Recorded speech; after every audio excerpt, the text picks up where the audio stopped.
41 books. This is what I read in 2022. Well, this is only actually a part of it because I also read some audiobooks and some ebooks. But I want to do a video where I review all the books I read in 2022. And to make sure that this video won't be an hour long, I'll be very brief about each of these books. So my reviews will be brutal. I'll give it a star rating, I'll tell you if you should read it or not, but that is about it. I don't have time to go in depth with all of these books. And yes, I know we're in February and I'm late with this, but I really want to do this video. Alright, let's start with January. The first book I read in 2022 was The Justice of Kings by Richard Swan. Now this book, you guys know, I love this book. There is just something about Swan's writing that speaks to my soul. I love the themes of laws, morality, and I love the characters in this book. Or more specifically, I love the exploration of the main character. Now this book is not your typical epic fantasy. It is definitely quite different from anything I read before, but I just loved it and I gave it 4.5 stars. Master Artificer by Justin T. Cole. This is book 2 in the Silent Gods trilogy, or quartet, or I don't know how long this series is going to be. But I read the first book in this series in 2021. It's called Master of Sorrows. And I actually really enjoyed it. I saw there was a lot of potential in the world. I was really amazed by the world building. So I was really excited to pick up the second book in the series because I was really hoping that Justin Cole was going to explore the world even more and make the characters even more likable. But unfortunately, this was actually one of my biggest disappointments of last year. This book was way too long. It's like 800 pages in hardback. It became incredibly repetitive. I didn't care about the characters and I just really wanted the series to end. So this was a big disappointment. And unfortunately, I don't think I'll be continuing the series. The Blood of Spear by Mark Timoney. So this was my first self-published book I read last year, and again I gave this one 3 stars. I thought it was a decent coming-of-age, classic epic fantasy tale, but I didn't really relate to the characters, and I didn't really care about the plot. But this cover is amazing, and I know a lot of people have enjoyed this one, but unfortunately it wasn't for me, and I won't be continuing the series. The Iron Crown by L.L. McRae. So I picked this up because I know Dominish Books love this one, and I also love this one. I'm not really sure why I love this one so much, but I just loved the plot.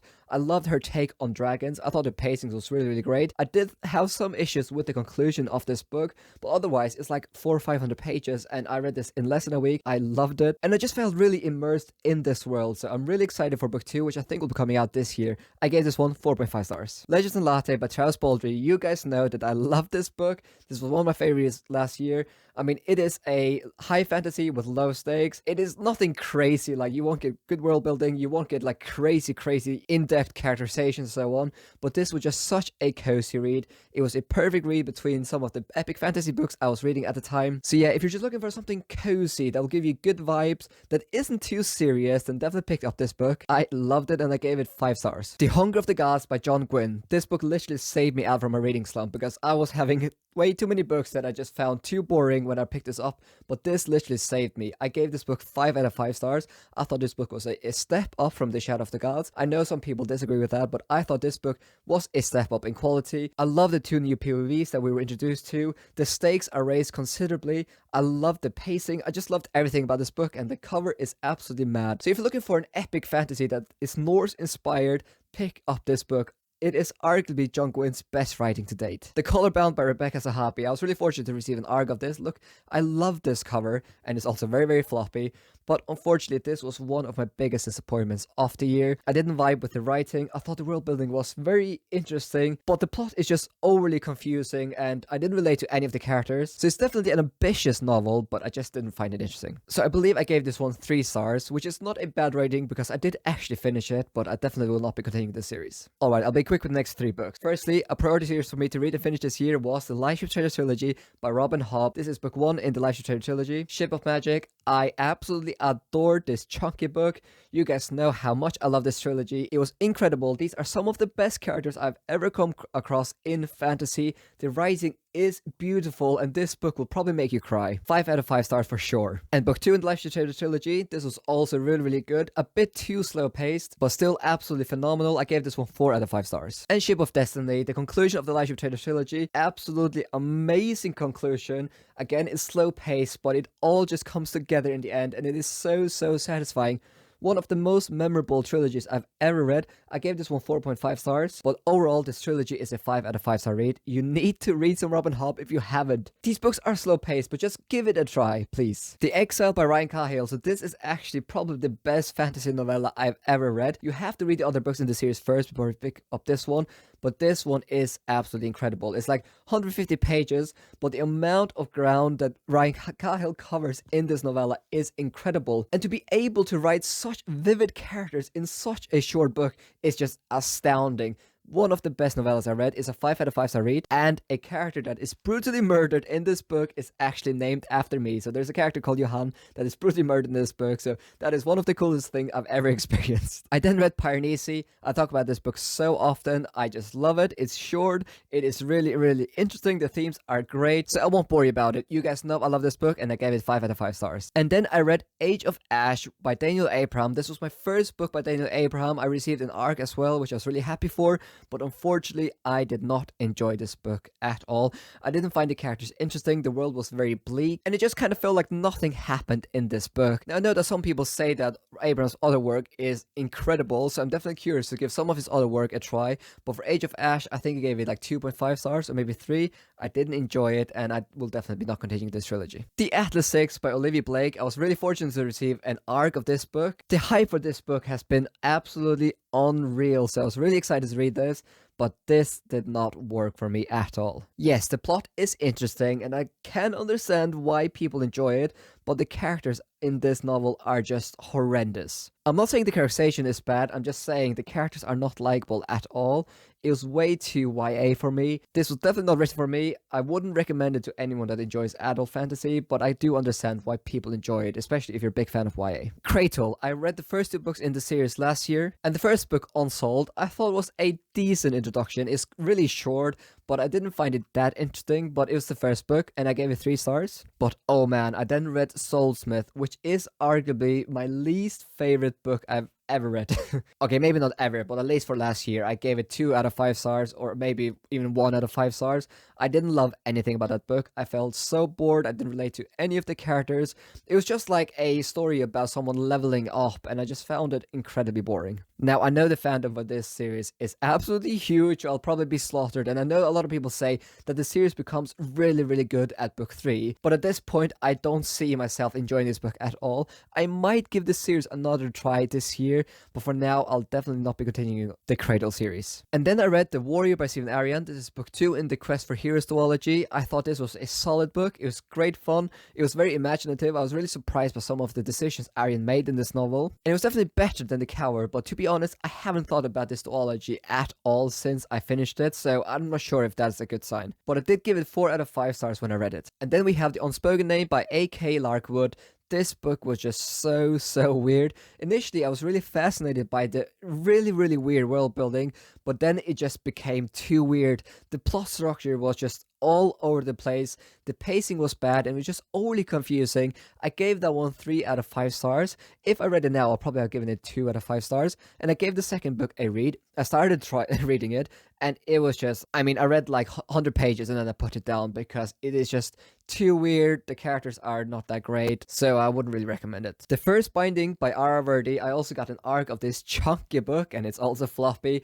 I actually really enjoyed this book, but I've heard a lot of people complain about how similar it is to Name of the Wind. I'll be honest, I haven't read The Name of the Wind yet. I know, the shame, right? But as a reader that hasn't read Name of the Wind, I thought this was really brilliant. I felt so immersed. The writing is absolutely beautiful. I love the plot structure. The character was really great. So if you're looking for a slow-paced adventure with beautiful writing that is very reminiscent of The Name of the Wind, apparently, definitely pick up this book. I definitely would recommend it, and I gave it 4 out of 5 stars. The Heroes by Joe Abercrombie. I've talked about this book so often, but this was my biggest surprise of the year because I didn't expect to enjoy this book at all, because it basically centers around a huge battle, but I ended up giving it 5 out of 5 stars because it was just so good. The characters are incredible. I love the themes of the absurdity of glorifying war, and I just love how Abercrombie analyzes warfare. And yes, this book centers around a huge battle, but even I enjoyed it, and you guys know that battle scenes is usually my least favorite part of fantasy,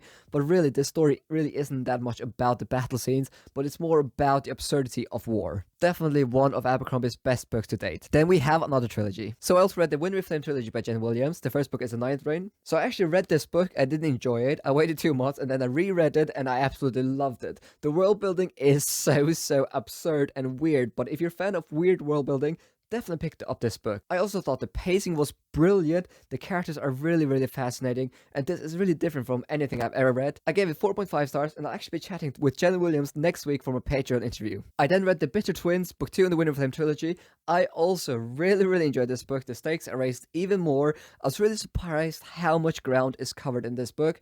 I loved it, and I think I gave it 4.5 stars again out of 5. And the last book, The Poison Song, I also thought this was good, but it felt a bit unnecessary. Actually, I think this trilogy could have been a duology, but this was also a great read, but I did end up giving it 3.5 stars, only because it just felt a bit long-winded. But again, this has become one of my favorite trilogies. I would highly recommend it if you're looking for some modern fantasy with great pacing, some of the best animal companions I've ever come across, and great characters. The Graveyard Book by Neil Gaiman. I gave this book 5 out of 5 stars. It was such a cozy, fun read. I know this is middle grade fantasy. It's not the most complex, but it just gave me all the warm feelings. I love Neil Gaiman's writing. This was a perfect palate cleanser for me. And then I read Stones of Light, book 2 in the Threadlight series by Zach Argyle. I really enjoyed this full book, and this was my favorite book in the trilogy. I really think that Argyle did a brilliant job at fleshing out the characters even more, raising the stakes, and I just felt so immersed in the story. We get answers to so many questions, and also the magic system is so fascinating. It's a bit reminiscent of Allomancy. So if you're a fan of relatively short fantasy books that have great magic system, great pacing, and also where parenthood is a theme, check out the Threadlight series. I gave Stones of Light 4.5 stars, and then I also read Bonds of Chaos, which is the last book in this trilogy, and I thought this was a brilliant conclusion. And I must really admire some of the choices Argyle makes in this trilogy. Like the conclusion, something truly shocking happens, and I really admire that Argyle even dared to make those choices. And I also gave Bonds of Chaos 4.5 stars. I then read Chasing Craves by Ben Galley. This is my first Ben Galley book, and look at the cover. He was very kind to send me a signed copy, and unfortunately this didn't really vibe with me. The plot is just so absurd. We're basically set in the world of the dying, and there's this character that is stuck there, and I didn't find the characters likable at all. I thought the setting was very bleak and dark. So yeah, this was just a tiny bit too absurd for me, but I really think that this was quite imaginative, and I definitely think there must be some readers that would absolutely love this book, but for me it just didn't really work. The Prior of the Orange Tree. I made a dedicated video about this. I don't understand the hype at all. The world building is absolutely incredible, but the pacing is so slow, and it builds up for 700 pages towards this huge climax, and then the climax is resolved in like 15 pages or 20 pages. It is just so unsatisfying. Like, if you invest this much time into a book, you expect the climax to be absolutely incredible, but it was literally over in a couple of seconds, or that's what it felt like. And the build up is alright, but it's not that amazing. But I definitely do understand why people love this book, because it is like, the world building is some of the best world building I've come across. But yeah, for me, this book did not live up to the hype, unfortunately. I definitely understand why people love it, and I will actually be reading book 2, or rather the prequel to this book, soon, because I really love the world. But yeah, as I said, I thought it was way too slow. Babel by R.F. Kuang. So this was actually one of my favorite reads of last year. I thought it was absolutely brilliant. I loved how Kuang analyzes the themes of colonialism and translation. I thought the characters were so brilliant, and I also thought the ending was really satisfying. Now, this book might have been overhyped just a bit, but otherwise, I think this book is absolutely brilliant. This is definitely Kuang's best writing to date. So if you're looking for historical fantasy with dark academia vibes, definitely check out this book. I really loved it, and I also know my wife loved it. I gave this one 4.5 stars. Alright, Mistborn Era 2. Now, similarly to The Ninth Reign, I actually read this book early this year. I didn't enjoy it at all, but then I reread it a couple of months later, and then actually I quite enjoyed it. I just had to adjust my expectations, because I am a huge fan of Mistborn Era 1. This is one of my favorite trilogies, and one of the reasons why I actually got into fantasy. But on my second reread, I actually had to adjust my expectations, and I actually really enjoyed it. I thought the characters were much better. I thought the plot was much more interesting, and I also loved some of the revelations we get here. I gave this one 4 stars. And Shadow of Self, I also thought was a great follow-up book. I gave it 4 stars. The Bands of Morning, I also enjoyed. I also believe I gave it 4 stars. I don't really remember. And the last book in this quartet, The Lost Metal, I thought was probably the best book in the series. I think I also gave it 4 stars. So overall, it was a 4 out of 5 star series for me, which is not bad. Definitely not bad, because initially I did not enjoy it at all. I definitely think this series has its place in the Cosmere, and definitely needs to be recognized as quite a decent series. No, it's not as good as Stormlight Archive, and it's definitely not as good as Mistborn, but it's actually not that bad, and I'm really excited to see what Era 3 will bring. And then I read Elantris by Brandon Sanderson. Now this was a huge surprise for me because I expected to hate this book because everyone talks about that this is Brandon Sanderson's first published novel. It is one of the worst books he's ever written, and I went into this expecting to hate it, but I actually ended up enjoying it quite a lot. Now do I agree that this is one of Sanderson's worst written work to date? Yes, I mean, I do definitely see there are some issues here. There is some pacing issue. Some of the dialogue is very, very, very cringe. But I thought it was quite an atmospheric read, and I loved the discussion of religion. I think Sanderson did a brilliant job of that. And also, this is a standalone. We don't have that many standalone in fantasy. So really, if you've been on the fence with Elantris, I mean, don't expect Stormlight Archive, but this is actually not bad. I mean, I would even say it's worth reading. I gave this one 4 stars. And then I also read The Battle That Was Lost by Michael S. Jackson. This is a self-published novella. I believe I probably gave it 3.5 stars, but I haven't thought about that novella once since I read it, so that's probably not a good sign, so I'm not sure if I would recommend it. But what I would say, if you're interested in getting into the Ringlander series, definitely start with the novella just to see if you enjoy his writing style. Words of Radiance by Brandon Sanderson, book 2 in the Stormlight Archive. You guys know this is one of my favorite reads of last year. This was actually my second favorite read of last year. This book was even better than Way of Kings in almost every way.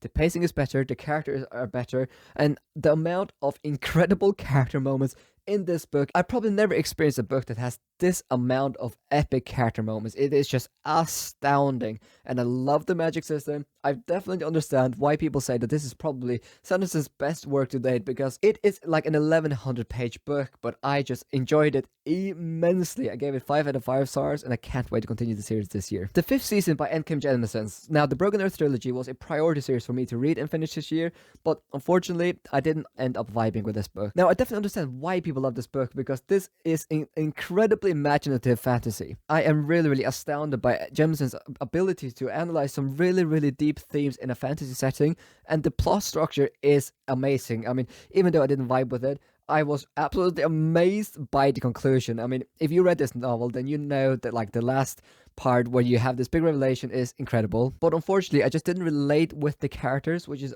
ultimately why I gave it 3 out of 5 stars. But I wouldn't even recommend it, because I really think that this is a me issue, and almost everyone that has read the series seems to absolutely love it. And yes, I'm planning on reading more Jemisin. I then read The Tyranny of Faith by Richard Swan, book 2 in the Empire of the Wolf trilogy. This book isn't even out yet, but I was able to get an arc, and oh man, this was good. This was actually a step up in quality, I think, from The Justice of Kings. I mean, the final act in that book is just... I read the last 150 pages in one sitting because I couldn't stop reading because it was so intense. I started this year with Richard Swan, and I also ended this year with Richard Swan, and I have no regrets because I've loved both books. I gave both books 4.5 stars. And again, I find it quite difficult to recommend this book to a wide audience, but for me, it just works so well. And the last book I read this year, and you probably know what this is, The Lies of Lochlamora, and you also probably know what rating I will give this. I gave it 5 out of 5 stars. I love this book so much. I read this book like 5 days before the year ended, and it ended up becoming my favorite read of the year. And you can kind of read this as a standalone because I know the series is unfinished, but I have no regrets reading this book because it is just so good.